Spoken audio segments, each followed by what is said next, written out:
సంగారెడ్డి జిల్లా అమీన్పూర్ మున్సిపాలిటీలో నవ్య వెంచర్కు ఆనుకుని ఉన్న సర్వే నెంబర్ 1056లో అక్రమ నిర్మాణాలను మున్సిపల్ అధికారులు కూల్చివేశారు. G+2 పర్మిషన్ తీసుకుని ప్రభుత్వ నిబంధనలకు విరుద్ధంగా 5 అంతస్తుల నిర్మాణాలను చేస్తున్న భవనాలను అధికారులు కూల్చివేశారు.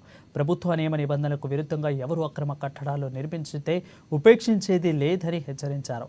ఇక ప్రభుత్వ స్థలాలలో ఎవరు నిర్మాణాలు చేసినా మున్సిపల్ పర్మిషన్లను కాదని, నిబంధనలకు విరుద్ధంగా నిర్మించిన కట్టడాలను ఎవరు నిర్మించినా ఉపేక్షించేది లేదని అధికారులు స్పష్టం చేశారు.